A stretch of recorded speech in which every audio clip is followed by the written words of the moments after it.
ദുൽഖർ കാര്യമായി മലയാളത്തിൽ പടങ്ങളൊന്നും ചെയ്യുന്നില്ല. ദുൽഖറിന്റെ ഒരു ഹിറ്റായ പടമൊക്കെ വന്നിട്ട് കാലം കുറേയായി. ദുൽഖറിനെ സംബന്ധിച്ച് ദുൽഖറിന് മലയാളത്തിൽ എനിക്ക് തോന്നിയിട്ടുള്ളത് അദ്ദേഹം നല്ല നടനൊക്കെ തന്നെയാണ്. ചാർലിയിലൊക്കെ അദ്ദേഹം വളരെ മനോഹരമായിട്ട് അഭിനയിച്ച നമുക്കറിയാലോ. അതിന് നല്ല ഹിറ്റ് പടങ്ങളും ഉണ്ട്, പല പടങ്ങളും ഹിറ്റുമാണ്. ദുൽഖറിന് ഒരു തിരിച്ചടി നേരിട്ടത് കിങ് ഓഫ് കൊത്ത ഇറങ്ങിയപ്പോഴാണ്.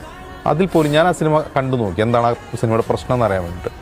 അത് ദുൽഖറിൻ്റെ കുഴപ്പമുകൊണ്ടല്ല ആ സിനിമ മോശമായെന്നാണ് എനിക്ക് തോന്നുന്നത്. അതൊരു ഒരു മോശം അറ്റംപ്റ്റായിരുന്നു. ആ സംവിധായകൻ്റെ ഫസ്റ്റ് പടമാണ്, അതിൻ്റെ ക്രാഫ്റ്റിൽ തന്നെയായിരുന്നു പ്രശ്നം. അല്ലാതെ ദുൽഖറിന് എടുത്താൽ പൊങ്ങാത്ത റോളോ അല്ലെങ്കിൽ ഒരു മാസ് മൂവി ചെയ്യാൻ ദുൽഖറിന് കഴിയില്ല എന്നുള്ളതല്ല. ദുൽഖറിന് കഴിയും, അത് പിന്നെ വളരെ വളരെ നന്നായിട്ട് ചെയ്തതാണല്ലോ. അപ്പോൾ ഇത് കൊത്തയുടെ പ്രശ്നം വെച്ചാൽ അതിൻ്റെ ക്രാഫ്റ്റിലുണ്ടായിരുന്ന പ്രശ്നമാണ്. അതേസമയം തന്നെ ദുൽഖർ അഭിനയ പ്രാധാന്യമുള്ള റോളുകളിൽ ഇതര ഭാഷകളിൽ അഭിനയിക്കുന്നുണ്ട്. അതിന് വലിയ അക്സെപ്റ്റബിലിറ്റി ഉണ്ട്.